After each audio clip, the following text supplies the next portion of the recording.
Hello everybody. Good evening to you, good evening to all. कैसे आप सब लोग? आई होप बेहतर होंगे, मस्त होंगे, दुरुस्त होंगे, तंदुरुस्त होंगे।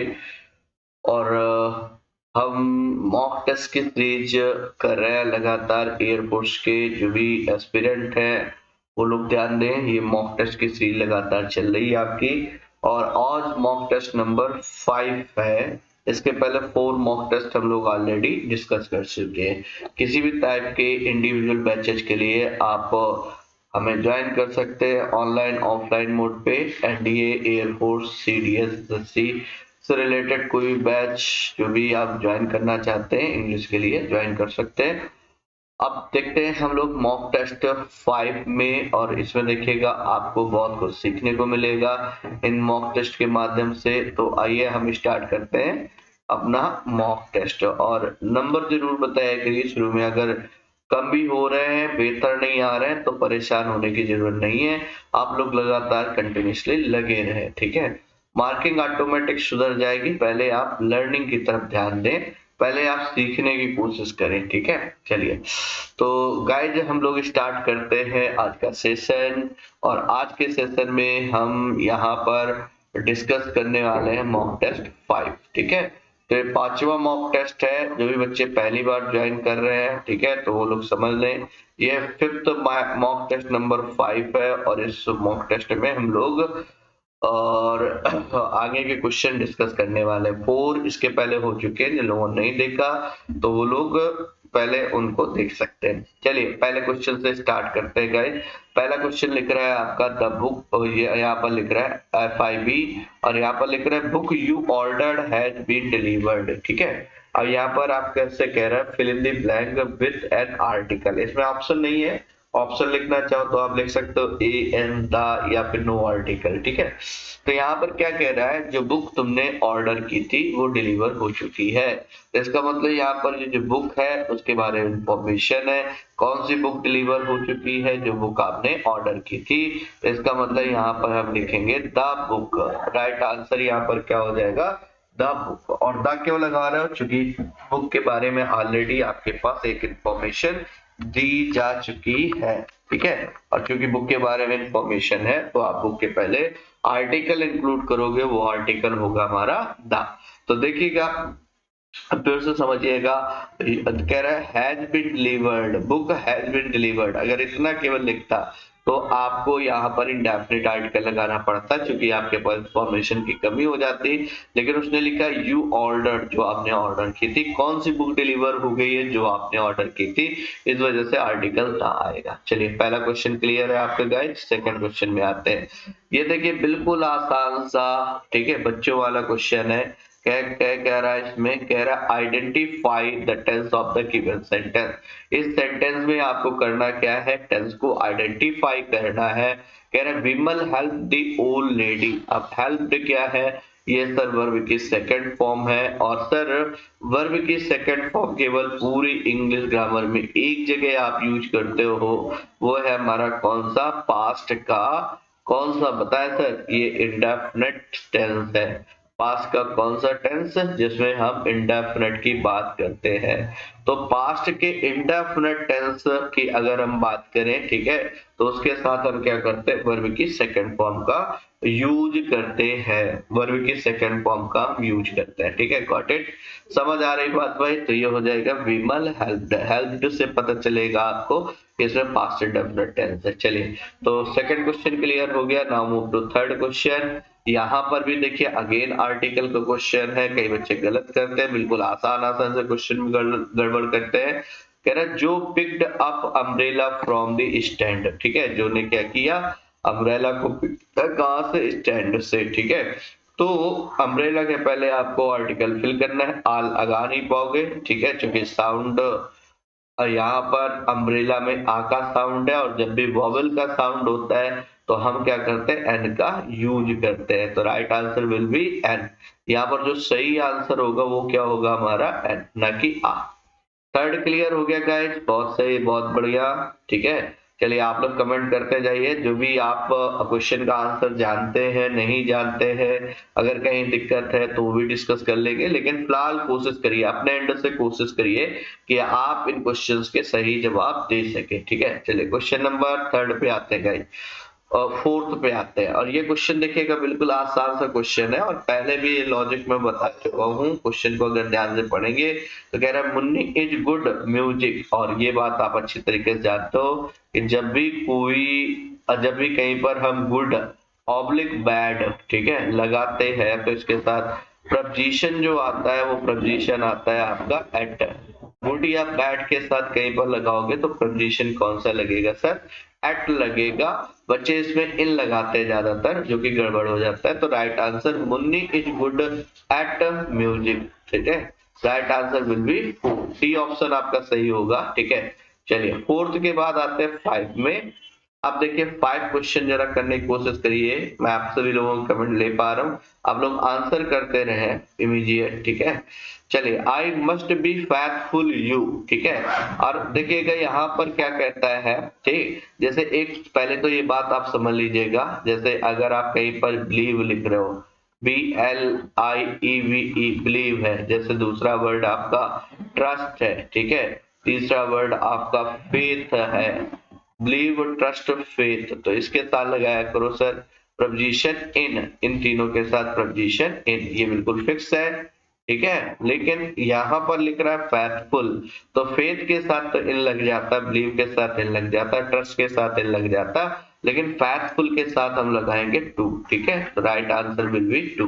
तो I must be faithful to you, I must be faithful to you. ठीक है गाइस, क्लियर है? चलिए 5 क्वेश्चन क्लियर हो गया। 6 कह रहा है, इसके बाद क्वेश्चन नंबर 6 की अगर हम बात करें तो यहाँ पर क्या होगा। 6 में कह रहा है ही इज कमिंग प्लेन। ठीक है, कहां से आ रहा है भाई? प्लेन से आ रहा है, और मीन्स ऑफ ट्रांसपोर्टेशन के लिए हम क्या लगाते हैं? बाय लगाते हैं। ठीक है, तो he is coming by plane, he is coming by plane, और जब भी बाय लगाओगे मीन्स आप ट्रांसपोर्टेशन के साथ, तो फिर आर्टिकल का यूज नहीं कर पाओगे, तो right answer will B by. तो यहाँ पर सही आंसर क्या होगा हमारा? बाई होगा। Got it? चलिए क्वेश्चन नंबर 6 पे की जगह आप 7 में चलते हैं हम लोग। कह रहा है, आप इसमें 7 में देखिएगा, ये क्वेश्चन भी आप पीछे कर चुके हो, अगर आपको थोड़ा सा आइडिया हो तो। व्हाट इज द, ये कह रहा है spot the erroneous part if any in the following sentences, अगर कोई है तो आपको निकालना है। ठीक है, कह रहा है what is the railway fare from Patna to New Delhi, Patna से नई दिल्ली का, ठीक है, जो रेलवे किराया है वो क्या है। तो देखो एक तो होता है आपका FAIR, जैसा कि जानते हो आप, एक होता है सर FARE। ठीक है, ये दो आपके टर्म है। FAIR इसका मतलब सुंदर होता है, जबकि FARE का मतलब होता है किराया, रेंट जिसको बोलते हो। ठीक है, तो यहाँ पर FAIR गलत है, इसकी जगह होना चाहिए था FARE। ठीक है, गॉट इट? समझ आ रही बात भाई? तो क्वेश्चन नंबर कंप्लीट हो गया हमारा, कौन सा? 7। ठीक है भाई, स्वागत है आप सभी का journey from zero to hero में। ठीक है, और यहीं से आप बिल्कुल बेसिक से स्टार्ट करके और टॉप लेवल तक जाने वाले हैं। और यहाँ पर जैसे कि मैं आपको बता चुका हूँ कि हमारा जो टारगेट है बहुत तगड़ा टारगेट है, बहुत मजेदार टारगेट है। एक बार हिट कर लिया तो कहीं कोई प्रॉब्लम नहीं आने वाली है आपके एग्जाम में। चलिए क्वेश्चन नंबर 8 पे आते हैं। गाइस ध्यान से देखिएगा, ठीक है, इस क्वेश्चन को अगर हम ध्यान से समझें तो क्या कह रहे हैं, राकेश प्रेड दैट गॉड में bless her with a long life and prosperity. तो राकेश ने प्रार्थना की, क्या प्रार्थना की ये समझिएगा, that God may change to might, may को आपको चेंज करना पड़ेगा माइट में। ठीक है, may change to might, may को चेंज करिए माइट में। क्यों? क्योंकि यहाँ पर प्रेड लिख रहा है, प्रेड किसमें? पास्ट में, और आप जानते हो यदि मेन वर्ब पास्ट में होती है तो मे को हम किस में चेंज करते हैं सर? माइट में चेंज करते हैं। विल या शैल को किस में चेंज करते हैं? वुड या शुड में चेंज करते हैं। ये सारी चीजें आप जानते हो, ठीक है। तो Rakesh prayed that God might bless her with a long life and prosperity. चलिए क्वेश्चन क्लियर हो गया, अगले क्वेश्चन में आते हैं गाइस। ये लिख रहा है बहुत बढ़िया क्वेश्चन। बच्चे बहुत गड़बड़ करते हैं इस क्वेश्चन को लेकर के, ठीक है। हालांकि इतना कॉम्प्लिकेटेड नहीं किया गया है, लेकिन फिर भी अगर थोड़ा सा कॉम्प्लिकेशन इसमें कर दी जाती तो बच्चे बहुत गड़बड़ करते हैं। Unless you do not work hard you will fail at the examination. यदि तुम कठिन परिश्रम नहीं करते तो एग्जामिनेशन में फेल हो जाओगे, ये इसका मीनिंग है, ठीक है। तो देखिए ये लिख रहा है unless you do not, unless negative है सर, और जब ये नेगेटिव है तो इसके साथ डू नॉट का यूज नहीं कर पाओगे, क्योंकि don't use double negative words in a sentence. एक सेंटेंस में हम डबल नेगेटिव वर्ड्स का यूज नहीं कर पाते। तो unless you work hard, direct अगर हम लिखेंगे तो इसको क्या लिखेंगे, अनलेस यू वर्क हार्ड। समझ आ रही बात भाई, समझ आ रही बात, अनलेस यू वर्क हार्ड, ठीक है। चलिए क्लियर हो गया आपका। तो यहाँ पर डू नॉट को रिमूव करोगे तो right sentence will be unless you work hard you will fail at the examination. पता है भाई आप लोग, क्लियर हो रही बात, ठीक है। क्वेश्चन नंबर 9 तक पहुंच चुके हैं और अब तक कम से कम आपके 6 से 7 क्वेश्चन सही होने चाहिए, ठीक है। और बिल्कुल आसान आसान से क्वेश्चन है ये मॉक टेस्ट में। अभी फिलहाल तो 9 क्वेश्चन तक आप देखे हो, 9 तक तो मेरे ख्याल से बढ़िया क्वेश्चन है, अभी तक आसान है। आगे का भरोसा नहीं भाई कैसा है, ठीक है। चलिए क्वेश्चन नंबर 10 पे चलते हैं भाई। He said to me you help the poor. अब देखो इसको कैसे करोगे भाई, कैसे सॉल्व करोगे समझिएगा, ठीक है। कह रहा है ही सेड टू मी, ठीक है। तो इसको क्या लिखोगे, he told me, he told me, he told me, तीनों में सेम है भाई। इसके बाद दैट लगा है, दैट लगा, यहाँ दैट नहीं लगा, इसको हटा दो। इसके बाद कह रहा है आई, ठीक है, यू चेंज होगा मी के अनुसार, बिल्कुल सही है। आई आई दोनों में लिखा है, यहाँ पर हैड हेल्प लिख रहा है, यहाँ पर हेल्प लिख रहा है, यहाँ पर हेल्प लिख रहा है। पास्ट इंडेफिनिट को चेंज करते हैं पास्ट परफेक्ट में। Right answer will B A. Low answer हो गया। ये वॉइस नरेशन वाले क्वेश्चन तो मिली सेकंडों में सॉल्व होते हैं, ठीक है।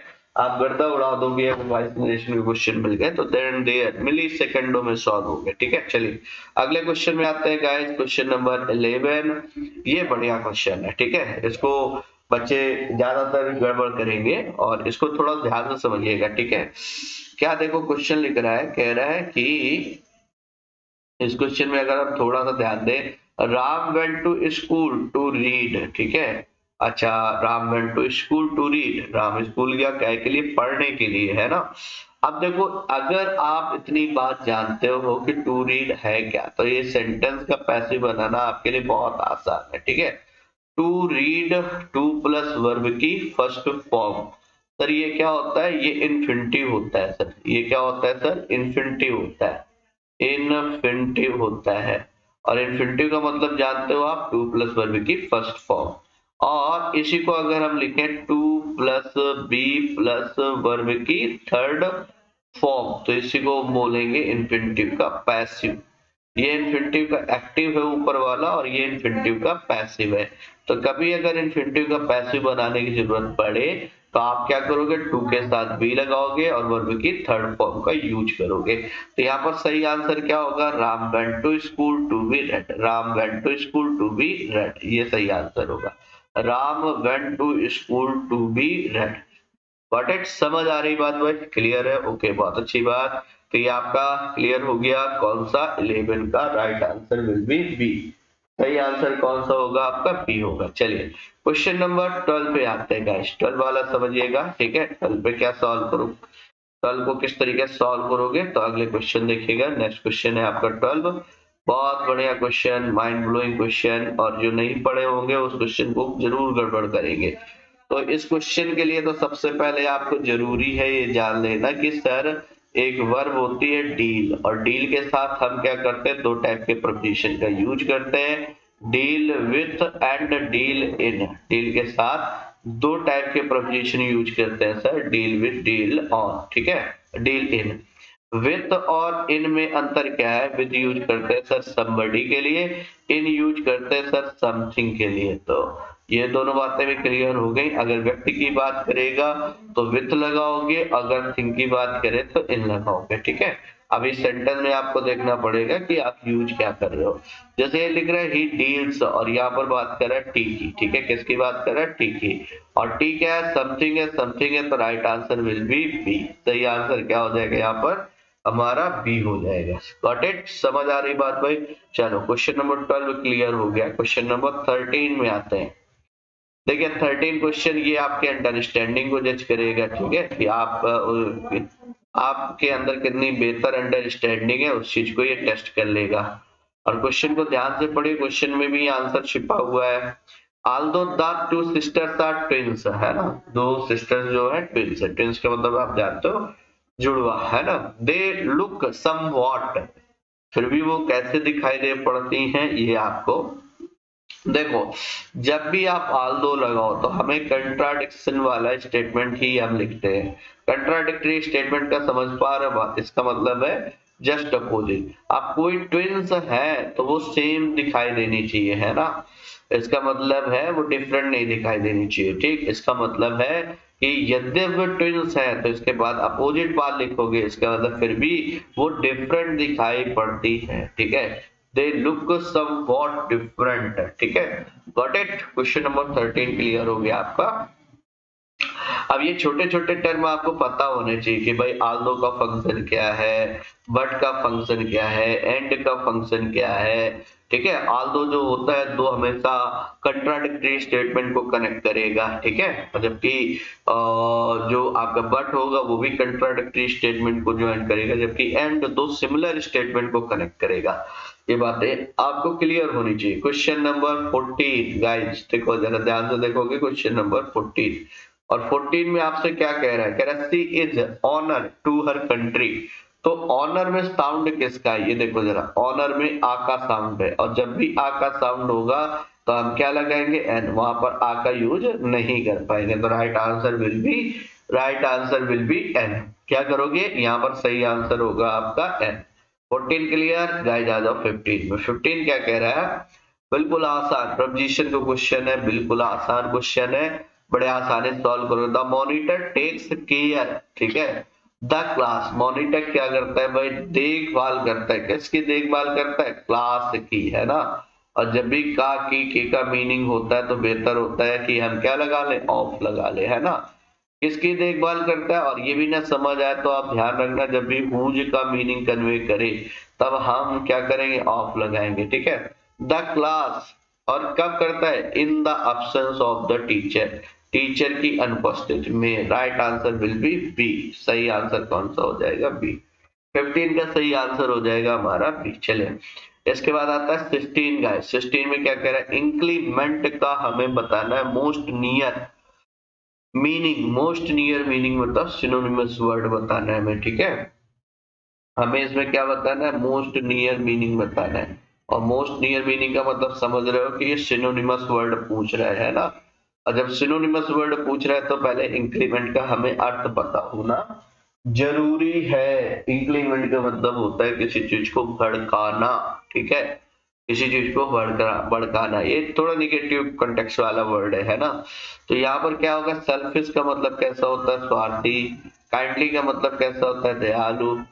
अबजेंडेंट का मतलब क्या होता है, बेतुका। तो सही आंसर होगा यहाँ पर कौन सा, अनफेवरेबल, ठीक है। इसका मतलब कोई भी ऐसी चीज जो फेवरेबल नहीं लग रही है, जो क्या कहा जाए, बहुत ही ऑड लग रही है ना, तो उसके लिए हम यूज करते हैं इंक्रीमेंट का। क्वेश्चन नंबर 17 गाइस, देखो ग्लिप। ग्लिप का मतलब क्या होता है, ग्लिप का मतलब होता है फिसलना, और खास तौर से वाणी का फिसलना, ठीक है। इसका मतलब वाणी का फिसलना, ठीक, आवाज का फिसलना है, तो उसके लिए वो वर्ड यूज करते हैं ग्लिप, ठीक है। तो इसका मतलब यहाँ पर सही सिनोनिमस वर्ड हो जाएगा हमारा स्लिपरी। बाकी आप जानते हैं एंटीक्वेटेड का मतलब होता है प्राचीन। इसका मतलब एंटी का मतलब भी प्राचीन होता है, तो एंटीक्वेटेड, ठीक है, इसका मतलब प्राचीन।